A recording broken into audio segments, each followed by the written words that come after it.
നമസ്കാരം. നോക്കാം ആദ്യം പ്രധാന വാർത്തകൾ.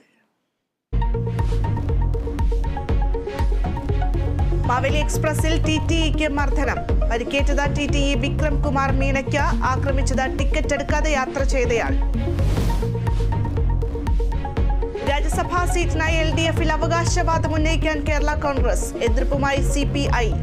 കേരള കോൺഗ്രസ് നിർണായക സിറ്റിംഗ് കമ്മിറ്റി യോഗം ഇന്ന് കോട്ടയത്ത്.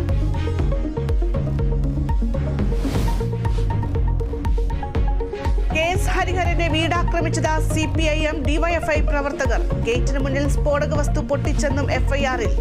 3 പേർക്കെതിരെ കേസ്.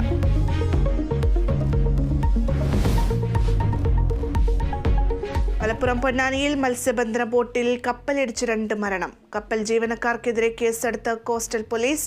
പുതുവൈപ്പിൽ തിരയിൽപ്പെട്ട് 2 വിദ്യാർത്ഥികൾ കൂടി മരിച്ചു. ലോക്സഭാ 4ാം ഘട്ട വോട്ടെടുപ്പിൽ 96 മണ്ഡലങ്ങൾ വിധിയെഴുതുന്നു. ആദ്യ മണിക്കൂറിൽ ഭേദപ്പെട്ട പോളിംഗ്. പ്രമുഖർ വോട്ട് രേഖപ്പെടുത്തി. ആന്ധ്രയിലും പശ്ചിമ ബംഗാളിലും വോട്ടെടുപ്പിനിടെ സംഘർഷം.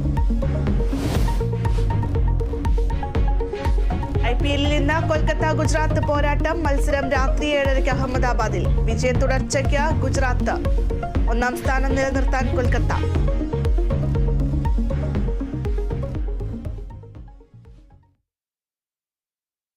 വിശദമായ വാർത്തകളിലേക്ക്. ട്രെയിനിൽ വെച്ച TTE മർദ്ദിച്ച സംഭവത്തിൽ ഒരാൾ പിടിയിൽ. മംഗലാപുരം തിരുവനന്തപുരം മാവേലി എക്സ്പ്രസിലെ TTEക്കാണ് മർദ്ദനമേറ്റത്. തിരുവനന്തപുരം കരമന സ്വദേശി സ്റ്റാലിൻ ബോസ് എന്ന യാത്രക്കാരനാണ് റെയിൽവേ പോലീസ് കസ്റ്റഡിയിലെടുത്തത്. ഇന്നലെ രാത്രി 10 മണിക്ക് മാവേലി എക്സ്പ്രസിൽ വച്ചായിരുന്നു സംഭവം നടന്നത്. രാജസ്ഥാൻ സ്വദേശിയായ TTE വിക്രം കുമാർ മീണ